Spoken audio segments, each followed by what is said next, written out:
Chapter 9 of The Picture of Dorian Gray, Basil visits Dorian the next morning while he's having breakfast.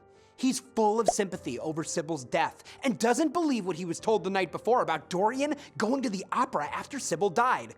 No way could Dorian do something so thoughtless and selfish. But Dorian casually tells Basil he did go to the opera and that Sybil's death belongs to the past. Basil is stunned by this attitude and wishes for the Dorian he originally painted. Dorian tells him it is too late for that. Basil is again stunned to learn that Sybil killed herself. Dorian responds with a long speech about the proper attitude one Henry taught him towards suffering people.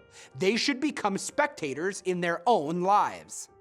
Dorian won't be involved in the inquest because Sybil never knew his real name. Basil wants to see his painting of Dorian, but Dorian, panicking, begs him not to look. In fact, he says that if Basil looks at the portrait, Dorian will never speak to him again. Basil agrees not to look, but says he wants to exhibit the painting. Dorian asks him not to. In response, Basil asks if Dorian has noticed anything unusual about the painting. Dorian's reaction shows that he has noticed something, just not what Basil fears. Basil explains that before the portrait, he'd sketched Dorian as various historic and mythical characters. When he painted Dorian as he really is, Basil believes he put much of his feelings about Dorian onto the canvas. He is now concerned that too much of his affection may be evident in the portrait. Basil ends up agreeing with Dorian that the portrait will not be exhibited.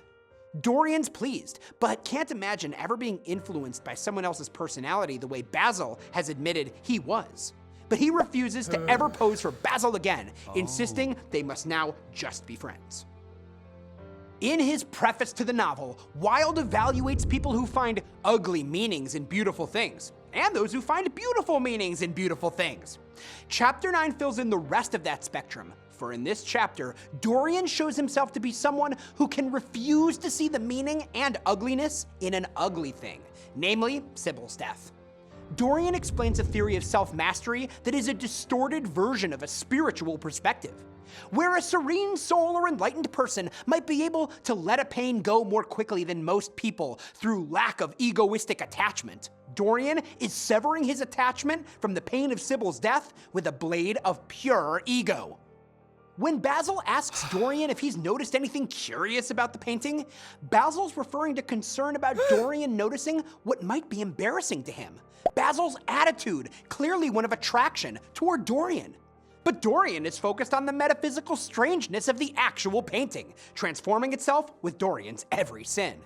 Their conversation shifts from a potential exposure of Dorian's inner nature to an exposure of Basil's inner nature, in that it shows the period's anxiety regarding homosexuality.